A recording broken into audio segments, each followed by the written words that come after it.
L'impro vous appartient.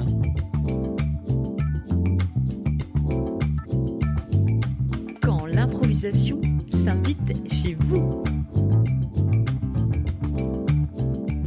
Animé par Arthur Palumbo. Et Olivier Ventron.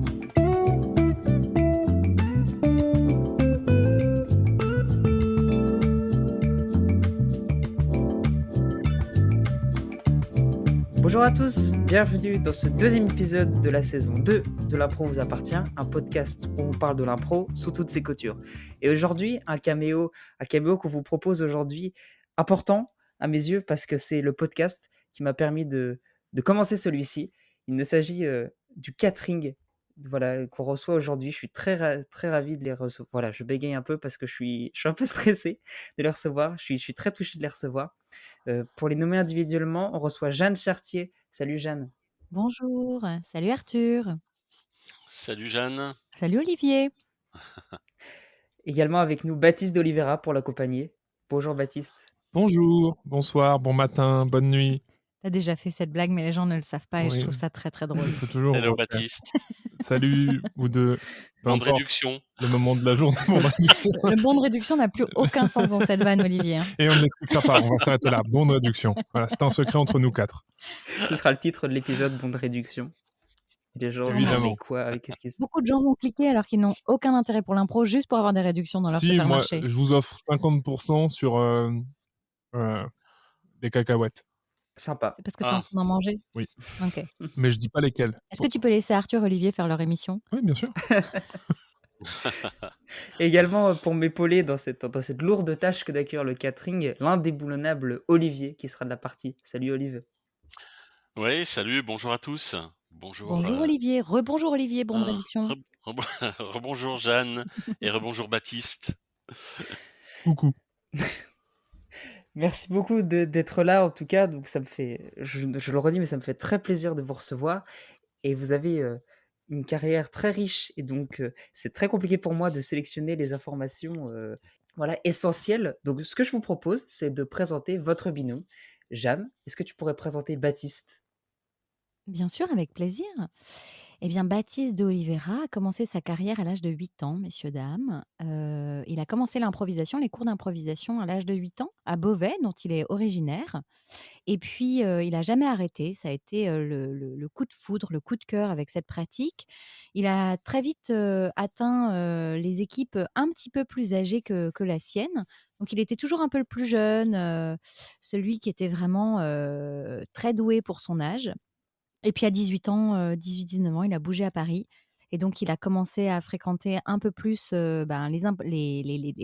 les troupes parisiennes et puis il a rencontré le chemin d'Esteban Perrois. Il est allé, jouer dans Colors, donner des ateliers dans Colors et puis, c'est un spectacle aujourd'hui qu'on retrouve à la Pépinière Théâtre, donc c'est pas rien. C'est un super format, pour ceux qui l'ont pas encore découvert, allez-y.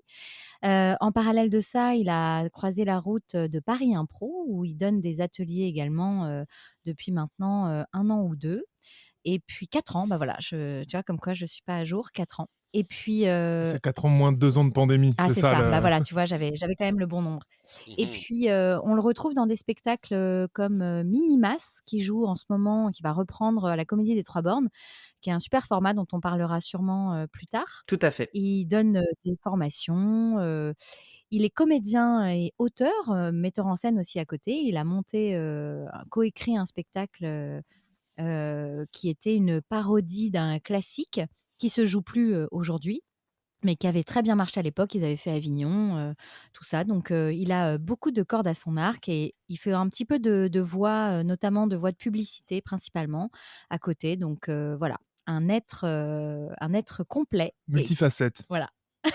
Je pense que c'était pas mal pour te C'est présenter. très bien, c'est une très bonne présentation. OK, bon, tant mieux. Est-ce que Baptiste arrivera à faire mieux pour présenter Jeanne? Bah oui, de toute façon, c'est pas très dur. Si vous trouvez la présentation de Jeanne me concernant impressionnante, et bah, Jeanne, c'est tout ça, mais en mieux. Voilà. C'est nul de dire ça, ça n'a Non, aucun mais, sens. Jeanne, elle a commencé adolescente à faire du théâtre, puis petit à petit à l'école du one man show, je crois, elle a rencontré l'impro, et c'est là pareil aussi un coup de cœur et ce qui a fait qu'elle a fait un peu le tour. Je pense que il est plus facile de compter les spectacles d'impro dans lesquels Jeanne n'a pas joué plutôt que l'inverse, que ce soit en guest pour participer. Voilà, sa carrière n'est plus à faire découvrir. Hein. C'est la légende Jeanne Ouais, Chartier n'importe quoi. sévit à travers le milieu de l'impro. Et voilà, et elle aussi, comédienne de théâtre, autrice, metteuse en scène, Ouais, maîtrise en scène, metteuse en scène, on peut le dire, je metteuse en pense. scène, voilà. Énormément de voix, de travail dans la voix, que ce soit pareil de la voix de pub ou du doublage, beaucoup de doublage de dessins animés. Et puis voilà, finalement assez difficile à résumer en un moment, mais voilà, Parce que c'est une vieille personne quand même. aussi, mais plus de Tante charisme. Mais Jeanne. voilà. Si moi j'avais un arc avec plusieurs flèches, Jeanne, ce serait un trébuchet avec. Personne n'a la référence, on ne sait pas ce que c'est. C'est des références médiévales. Jeanne, c'est une arbalète. Voilà, une arbalète avec plusieurs cordes. Ça fait mal, ça, ouais. Une arbalène. Une arbalène, bien sûr. Arbalène, C'est comme un harpon pour tuer les baleines, Mais j'ai mais pas envie de tuer en des gros. baleines, moi. Mais oui, mais en positif. Ah ouais, d'accord. Qui Voilà. soigne les baleines alors. Voilà, c'est ça. C'est Ouais. un harpon qui soigne les baleines. Une arbalène. Ah, c'est bien. Si on peut avoir des bons de réduction pour une arbalène, moi je Ah suis bah, moins 50% sur les arbalènes. Je vous le dis direct. J'espère que cette présentation vous a plu, Arthur et Olivier. Oh, bah, alors, Génial. un vrai plaisir. Mais j'ai envie de retenir, et c'est le thème principal de l'émission, j'aimerais partir sur le doublage parce que je trouve ça fascinant dans votre carrière au doublage. Comment on tombe de l'impro au doublage? Est-ce qu'il faut doubleur, c'est quelque chose de particulier ou est-ce qu'il faut d'abord être comédien avant? Ah oui, il faut être comédien avant, Oui. ça c'est sûr. C'est une certitude, tous les comédiens de doublage le disent quand. C'est vrai que souvent, comme en plus c'est devenu quelque chose un peu à la mode, il y a beaucoup de gens qui demandent des conseils, comment on fait? Et je sais que bon, bah, maintenant ça m'arrive à moi aussi depuis quelques années, mais tous les gens qui m'entourent, qui ont des années d'expérience, la première chose qu'ils disent, c'est: «Va faire une école de théâtre si tu n'es pas comédien ou comédienne», parce que c'est d'abord être comédien ou comédienne. Après, voilà, on ne prend qu'une partie du travail qui est celui de la voix en résultat, mais le travail est le même. Voilà. Et puis, quant à moi, je fais très très peu, voire même pas du tout de doublage. Je commence tout doucement à travailler dans le milieu de la voix, mais comme le disait Jeanne, j'ai fait un peu de voix pour de la publicité. Et après, beaucoup de podcasts, d'enregistrements d'histoires, tout ça. Donc, je commence un petit peu à travailler avec ma voix, mais je n'ai pas encore mis de pied dans le doublage. Voilà. Oui, Si parce ce que c'est n'est. vrai qu'on vous a pas raconté, mais pendant ce confinement, on en a profité pour créer 3 podcasts différents. Donc le catering dont tu parlais et qui est consacré, à la thématique de l'improvisation, mais on a aussi créé une radio dite libre, une radio en tout cas un podcast radio dans lequel on interviewe des gens, en fonction de leur plaisir et de leur, métier. Et puis après, on a créé un autre podcast qui est consacré aux enfants qui s'appelle «La tête dans les Tout histoires», à fait, qui oui. marche très, très bien. Voilà, et qui sont des histoires, pour enfants improvisées avec les idées des enfants. Et donc c'est vrai que là-dessus, Baptiste a pu, expérimenter et offrir un peu plus de son panel vocal. On travaille également avec, Bastien Carpentier, qui est improvisateur également et qui a été notre colocataire pendant, 8 mois pendant le confinement. Voilà. Ouais, tout à fait. Le dernier podcast dont tu parles, il y a les très belles illustrations aussi de Baptiste, pour illustrer les Tout à histoires fait, oui. et Tout à fait. c'est très, très joli. Quelques-unes. Mmh. Oui, parce que c'est vrai que dans ses compétences, il y a aussi ça. Maintenant, il fait des très belles illustrations. Tout à fait. Donc D'ailleurs, voilà, je me fais de l'autopub. Pour 50 balles, je fais votre affiche. un bon de réduction En pour bonne une affiche. réduction. Normalement, c'est 100 balles. Là, je vous fais 50%. Pour 50 balles, je vous fais votre logo, votre affiche. C'est cadeau. Tu sais que c'est carrément donné en vrai, hein. Ouais, bah, Ouais. en même temps, je fais ça depuis 6 mois, donc Tu veux te rendre indispensable, c'est malin. exactement. Voilà, est-ce que tu as d'autres questions sur le doublage, Arthur? En fait, c'est justement, j'ai envie de rectifier. J'ai parlé de doublage, mais je me suis trompé. Parlons plutôt du fait d'utiliser sa voix au service de l'impro. Voilà, plus rectifier ça, puisque D'accord. c'est plus une thématique, j'ai l'impression, qui vous rassemble les deux. Il y a évidemment les podcasts dont vous parlez, il y a le doublage, mais justement, est-ce qu'on le travaille différemment, cette voix? Est-ce que c'est des techniques vraiment de théâtre pur? Est-ce qu'on travaille différemment quand on utilise sa voix pour improviser? Je vais me permettre de commencer à répondre à ta question. Oui, oui, c'est une base de théâtre normal, c'est-à-dire, des techniques, pour, porter, pour ne pas s'abîmer la voix, pour, aussi, apprendre à faire, des créations de personnages qui partiraient d'une inspiration vocale. Moi, je sais que ça fait partie des ateliers que je peux proposer en formation, d'improvisation. Et Et c'est vrai que comme en France, on aime bien mettre les gens dans des cases, aujourd'hui, on commence à me mettre un petit peu dans cette case-là. Je commence à donner pas mal d'ateliers de doublage improvisé, de travail de la voix. Après, j'en suis ravie, hein, c'est un travail que je trouve très intéressant, même si je sais faire plein d'autres choses. Et dans ces ateliers, puisque du coup, j'ai travaillé autour de ça pour pouvoir proposer quelque chose de complet. Effectivement, on va aller travailler l'outil, c'est-à-dire, tu disais qu'Olivier, était indéboulonnable, c'est un bel outil aussi, mais voilà, on peut utiliser, ce qu'on a de naturel et puis ensuite des choses qu'on a de moins naturelles au travers de techniques, de modification, simplement physique, de sa bouche, de sa langue, de son corps aussi qui amène à trouver de nouvelles voies. Et je pense que c'est un entraînement à avoir. Mon acolyte, des Cassos qui est Guillaume Darnaud, pour le plus connu, qui est aussi improvisateur et avec qui, on fait énormément de choses encore à côté, a fait exactement comme moi. On a un peu le même parcours personnel dans le travail de la voix, c'est-à-dire que très jeune, très tôt, aux alentours de 7-8 ans, on a commencé à imiter les dessins animés qu'on regardait à la télé, à ne jamais, jamais arrêter de moduler notre voix et ce qui a fait de nous des comédiens de doublage dits caméléons, donc avec des changements de voix possibles. Il faut savoir qu'on n'est pas si nombreux que ça sur la place, française à pouvoir être, comédien, caméléon. Voilà. Globalement, les gens qui font du doublage, ils utilisent leur voix naturelle avec peut-être une toute petite modification s'ils veulent la Ouais. vieillir ou la rajeunir, mais ça n'ira pas plus loin. Jeanne, tu es donc un peu le Roger Carrel, du 21e siècle? J'oserais pas, mais c'est gentil, de la comparaison.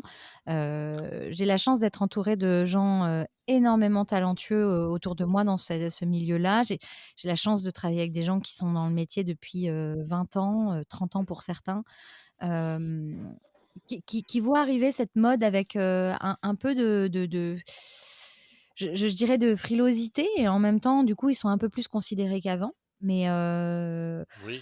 en tout cas, je suis heureuse d'avoir participé à des projets qui fonctionnent et dans lesquels j'ai pu m'amuser parce Mmh. que ça peut être un métier aussi, on l'oublie puisque comme c'est hyper à la mode, on se dit que c'est tout le temps génial, qui peut être très rébarbatif, où finalement on n'est que l'outil d'un comédien qui lui a joué, entièrement, c'est-à-dire avec son corps, avec tout Oui. ce qui lui appartient. Puis nous, on doit juste calquer quelque chose qui lui correspond plus à lui qu'à nous. Donc c'est pas toujours, rigolo non plus. Voilà, mais Mmh. moi j'ai la chance de faire beaucoup de choses qui Ouais. m'amusent. En même temps, je disais Roger Carrel, ça évoquera peut-être quelque chose aux plus anciens, mais ils sont pas nombreux enfin, je sais pas s'ils sont nombreux ou pas, mais en tout cas, l'exemple de Roger Carrel, c'était quelqu'un qui était connu, à l'écran, au théâtre et également dans la voix, donc qui a eu une carrière très complète. Tu as ce point-là en commun avec lui, que tu es en impro, tu es sur les planches et tu fais aussi du travail, de doublage. Oui, bah oui. Alors je sais pas, par contre, peut-être tu peux nous dire, dans ce métier-là, tu dois rencontrer, beaucoup de personnes. Est-ce que les gens qui font du doublage, il y en a beaucoup qu'on connaît, en fait? Qu'on connaît parce qu'on les voit, dans des séries, dans des films, sur les planches du théâtre? Alors, il y en a énormément qui jouent au théâtre, plus qu'au cinéma ou à la télé, quoique j'ai envie de dire qu'aujourd'hui maintenant, notamment dans le doublage de ce qu'on appelle de fiction, donc cinéma et télévision, il y a quand même énormément de comédiens qui sont à côté, comédiens de télé aussi. Hem, il y en a beaucoup que vous devez connaître et dont vous devez avoir les visages ou même qui sont aujourd'hui connus pour leur travail, on va dire plus complet. Qui à l'époque se cachaient, pas forcément, mais que, comme c'était un milieu qu'on n'avait pas mis en lumière, bah, ils en parlaient pas plus que ça. Il faut savoir que c'est quand même un univers dans lequel on est plutôt bien payé au prorata du temps qu'on passe à faire le travail. Donc c'était aussi pour certains comédiens, qui tournaient pas beaucoup, un moyen de faire leur intermittence et de gagner leur vie. Sauf qu'aujourd'hui, pour une raison qui m'échappe, mais aussi beaucoup, je pense, avec, ces histoires de pandémie et de milieux culturels en danger, il y a beaucoup de gens Mmh. qui se sont tournés vers cet univers-là parce que lui est resté très peu de temps en stand-by. Il a beaucoup repris, ses activités. OK, d'accord. Merci beaucoup pour ce temps d'échange, pour ce temps de partage. Je vous propose dans une deuxième partie de revenir un peu sur votre actualité, sur ce que vous êtes en train de faire en ce moment. Mais juste avant, c'est l'heure de notre petite rubrique, c'est l'heure du lab. Olivier, je te laisse le soin de présenter ta chère rubrique.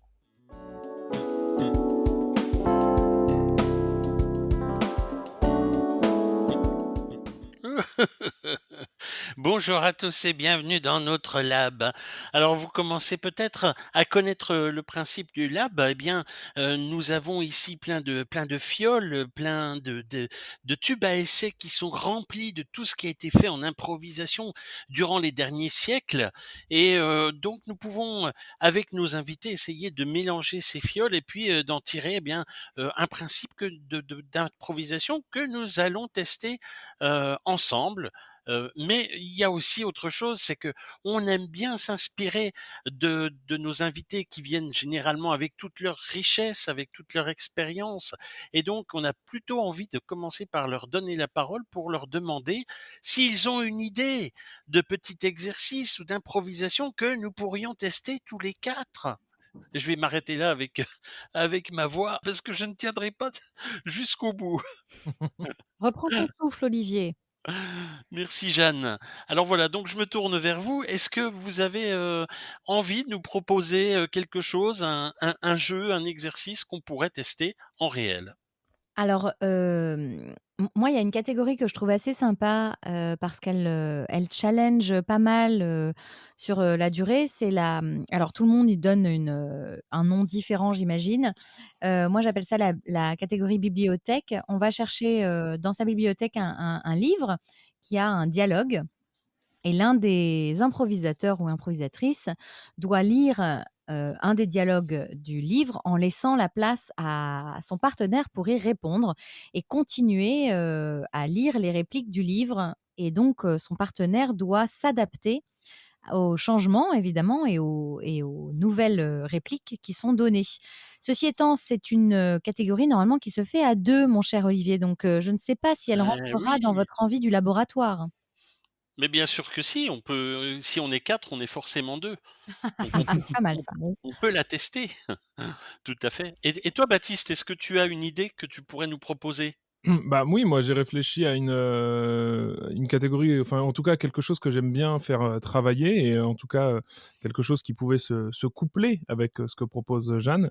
Moi j'aime beaucoup faire travailler les alexandrins quand je fais des ateliers, parce que je trouve que, bah, déjà, ça apprend à rimer, ce qui est quelque chose que tout le monde ne sait pas faire et surtout ça pose un rythme, ça pose une façon de parler plus lente, plus poétique et je trouve que c'est très intéressant d'amener ça dans les impros et puis je me suis dit que ça pouvait très bien se coupler avec l'exercice de Jeanne puisqu'on pouvait faire le même exercice que la même catégorie bibliothèque mais avec, un livre en alexandrin. Waouh! OK. Eh ben, écoutez, eh bien, il faut tester. Eh ben, alors allons-y. Est-ce que vous voulez nous donner l'exemple puisque vous vous connaissez bien? Vous êtes, au même endroit, je crois? Hein? Oui, tout à fait. Bien sûr. On est même en couple, hein, tu peux le dire Olivier, c'est pas un secret. Je ne le savais pas. Voilà. Je ne le savais pas. Mais alors du D'accord. coup, tu veux qu'on donne l'exemple de quoi exactement? Eh ben, vous voulez tester un mix des 2, en fait, c'est ça? Alors on n'était pas parti sur un mix des 2, mais on On peut on tout on à on fait. pourrait commencer avec, la bibliothèque simple, hein, Oui? avec de la prose histoire de s'habituer à l'exercice Eh et ben, puis OK. à la fin pour finir en apothéose, y rajouter un exercice, rajouter des alexandrins. Super, eh ben, on va faire ça. On va faire ça. Est-ce qu'on peut vous laisser la main pour, l'animer, décider du moment où on passe en alexandrin? Bah, on peut le faire en plusieurs petites scènes. Ouais? OK, ça marche. Donc ça veut dire qu'il faut partir d'un livre, donc j'imagine que vous avez, quelque chose peut-être, Oui, moi à j'ai proximité? avec moi un livre, mais alors comme je te le disais, donc c'est à faire à 2. Tu veux que je le fasse avec, Baptiste, Olivier? Ou je le fais avec l'un d'entre vous? On peut tester les 2 si vous voulez. Vaut mieux croiser, je pense, parce que comme tu viens de Ouais? dire que qui plus est, on était dans la même pièce, le mieux, ça sera de le faire avec, Jeanne avec soit Arthur, soit toi, Olivier et comme Mmh. ça, on verra bien que c'est de l'improvisation puisque Jeanne lira la réplique de son côté et vous pourrez improviser Ça marche. la réplique en face. Eh ben, OK, ça marche. Alors par contre pour les alexandrins, je sais pas si on va y arriver, hein. Moi j'ai déjà testé Ouais. en impro. On aura le Hem, droit de la jouer à plusieurs celle-là, Oui, d'accord? évidemment. bon OK, ça marche. Alors, je veux Alors bien être allons-y. observateur sur la première parce que je préfère être franc avec vous, j'ai pas tout compris et moi je marche plutôt sur, Ah, je sur trouve très l'exemple. mal, c'est une Non, non, mais c'est improvisation. surtout que je marche vraiment sur l'exemple et vraiment je pense qu'un exemple même très simple, je pense que ça suffira de comprendre, que ce pour moi, Eh ben, même alors si je je vais la pense jouer pour les avec auditeurs. Olivier. Alors Olivier, ce que je te propose, c'est que Oui, Arthur nous donne quand même un petit thème, à cette improvisation, d'accord. que tu puisses en tout cas essayer de le ramener malgré les répliques qui te seront imposées en face. Arthur, est-ce que tu veux bien nous donner un titre à cette improvisation? Je te cache pas, Jeanne, que j'aurais préféré que ça soit toi qui improvise parce que du coup, il y a Moi, je veux celui bien. qui lit. As-tu un livre? J'ai plein de livres, mais il me faut un livre avec un dialogue, c'est ça? C'est ça. Une pièce de Bon, théâtre, en général, c'est pratique. Moi, j'ai c'est ça, Captain c'est plus Tsubasa. Je sais pratique. pas si ça rentre Olivier Tom hein, Du moment pour qu'il y a les du Français. dialogue, Tant tout qu'il y va a du bien. dialogue, ouais. Oui, oui, Un dialogue, donc 2 personnes. c'est ça. Ou pas, c'est pas grave, tu prendras une ligne sur 2. C'est ça, une ligne sur 2. Est-ce que Arthur, tu as ça? est-ce que Est-ce que tu veux Arthur, tu as tester? ça? Non, non, mais allez-y, je cherche un titre. Je vais l'appeler. Je vais donner un titre. Je vais l'appeler Sous un ciel de printemps.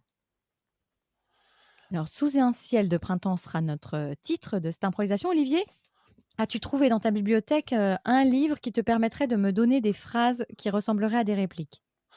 Eh bien, pas pour l'instant, c'est un peu le Ok, tu problème. peux essayer de prendre n'importe quel livre, a priori ça Des devrait livres marcher. pour enfants aussi, ça peut marcher parce que souvent, c'est que quelques personnages et les répliques s'enchaînent assez facilement. D'accord, alors attends, là j'ai un truc. Ou une BD, du moment que c'est à la première personne ou à la deuxième personne. OK. J'ai quelque chose, je regarde ce que j'ai comme longueur. Ouais, ça devrait le faire. Alors, le titre Arthur, c'est bien Sous un ciel de printemps. Tout à fait. Alors, Olivier, c'est toi qui dois commencer avec la première réplique. Eh, boucle-la! Pas de scandale ou on t'endort. Vous avez raison, capitaine. Cette guerre a assez duré, mais je ne pouvais pas ne pas m'exprimer. Regardez le ciel sous lequel nous sommes. Allons, on recommence. Comment tu t'appelles? Je m'appelle Soldat Chartier. J'ai, pour ma part, combattu depuis 2 ans sur le front. Et je voudrais que cela s'arrête. Je voudrais rentrer voir ma famille. Regardez comme il fait beau. Il est temps de tomber amoureux, n'est-ce pas, capitaine? Hmm. Le prochain coup, tu saignes du nez. Je dis. Comment tu t'appelles? Je vous dis que je m'appelle Soldat Chartier. Arrêtez ces coups incessants. Rendez-vous compte de l'absurdité de cette guerre. Nous sommes au printemps et nous devions arrêter, au moins à l'hiver dernier. Ça a aucun rapport avec Sheila Cédric. Est-ce que c'est le bon? Sheila Cédric. Ce commandant qui a réussi à combattre et à traverser le front de l'ennemi. Sheila Cédric. Bien sûr que je n'ai rien à voir avec lui, je le sais bien. Mais néanmoins, j'ai combattu, capitaine, et j'ai donné le meilleur de moi-même. Je ne demande que quelques jours auprès de ma famille. Ouais, laisse ça, on lavera. On n'a pas fini. Où est Louise Walcott? Pardon. Louise Valcott s'est enfuie, il y a de cela 2 semaines. Et si je vous apporte ici mon linge, c'est que je n'ai pas su quoi en faire. Il y a dedans les affaires de Louise qui sont restées. Ouais. Capitaine, Mhm. je ne Ouais. voulais pas vous interrompre. Mais croyez-moi, tout ceci est sincère. Ouais. Elle parle du nez parce que le sang lui obstrue un peu les conduits. Ah, vous pouvez vous moquer de moi, oui. Vous pouvez vous moquer, mais tous autant que vous êtes. Vous n'êtes pas allés au front, vous ne savez pas à quoi ça ressemble. Je ne veux que quelques jours pour voir ma mère, mon frère. Des détails, je dis, ou je te fous des coups de corde sur les cuisses. Des détails sur ma famille, je peux vous en donner des tas. Ma mère s'appelle Huguette. Elle travaille au champ actuellement. Elle porte souvent des robes bleues. Mon frère, quant à lui, est sûrement à l'usine. Mais sur la guerre, je ne peux rien vous dire. Il n'y avait que sang, coups de fusil, coups de poing et corps morts. Et combien vous êtes chez Louise? Nous étions 12, mais je suis revenu seul, capitaine. T'as déjà dit ça. Comment est-ce que Louise tient Gaïa? Louise a tenu Gaïa pendant 2 jours, mais elle s'est enfuie. Elle a trouvé un chemin au travers des tunnels que nous avions creusés. Je ne sais pas quoi vous raconter de plus, je vous ai tout dit ce matin. Je vais perdre mon froc. Eh bien, capitaine, si c'est ici une proposition que vous me faites, je la refuse. Je vous demande de ne pas toucher à celle qui a été, pendant plus de 2 ans, votre soldat la plus fidèle. Ça ne fait rien. Après, tu pourras lui en faire prendre un peu. Ça le changera. Laissez-moi, ça suffit. Laissez-moi, je vous dis. Je veux juste quelques jours pour revoir ma famille.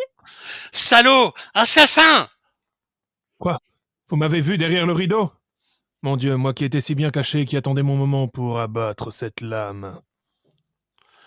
Vous pensez qu'elle n'est pas restée dans la charcuterie? Non, je la traque depuis ce matin, cette pauvre jeune femme n'a fait que ses courses puis elle est rentrée chez elle. Elle vous dit la vérité. T'es pas à plaindre. On te Oh fout non, la dérouiller avec une ceinture de croco. Un luxe. j'ai mes petits goûts. J'ai mes petits goûts. Laissez-moi partir. Laissez-moi partir. Je vais te libérer, bouge pas. Plus à gauche, Richie. Il y a un coin encore tout blanc. Oui, bah écoute, je suis pas pratique pour couper les cordes là. Vos codes couleurs sont Poignets pas sont trop pratiques. serrés. Arrête de bouger, je vais te faire mal. Voilà, c'est bon. Tu peux rentrer chez toi, petite. Merci. Merci, au revoir, capitaine. À bientôt. Pas très viril. Je t'emmerde. Ok. Ça Bravo. finira donc sur un mot doux. Oui, Arthur, mon cher Arthur. oui, bien, mon cher Olivier, l'émission touche à sa fin.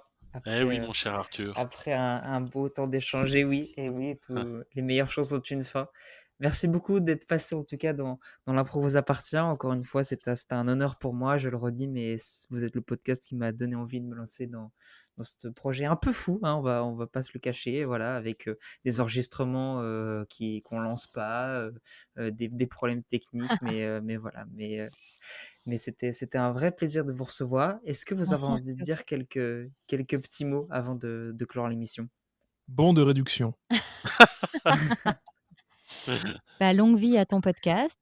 Continuez tous les deux à bien vous amuser au travers de cette création qui est la vôtre. Et puis, c'était un plaisir de partager ce moment avec vous. Mhm. Hmm. Eh ben, merci beaucoup à vous d'être passé. Olivier, peut-être avais-tu quelque chose à ajouter avant que je avant que je clore Bah l'émission? écoute, non, je trouve que c'est tellement beau ce que vous avez apporté et puis on termine sur Miyazaki, ça se suffit à soi-même. Je pense que c'est le Hmm. moment de fermer, la La boutique. radio, de mettre les clés, sous le pot de Là, fleurs ils sont- Hmm. Presque. et puis de rentrer chez nous. Hmm. Eh ben, merci à tous les deux. Oui. Ouais, c'était très sympa. C'est comme on le disait dans la dernière émission, le retour à la fausse vie. Voilà, c'est le retour à la fausse vie. Joli. Donc, ouais, c'était très beau. Donc, en tout cas, je vous souhaite un bon retour à la fausse vie. Merci encore d'être passé. Je vous souhaite une très belle journée. Je vous souhaite également à vous, auditeurs, une très belle journée. Et je vous dis à dans 15 jours. Je vous embrasse. Ciao.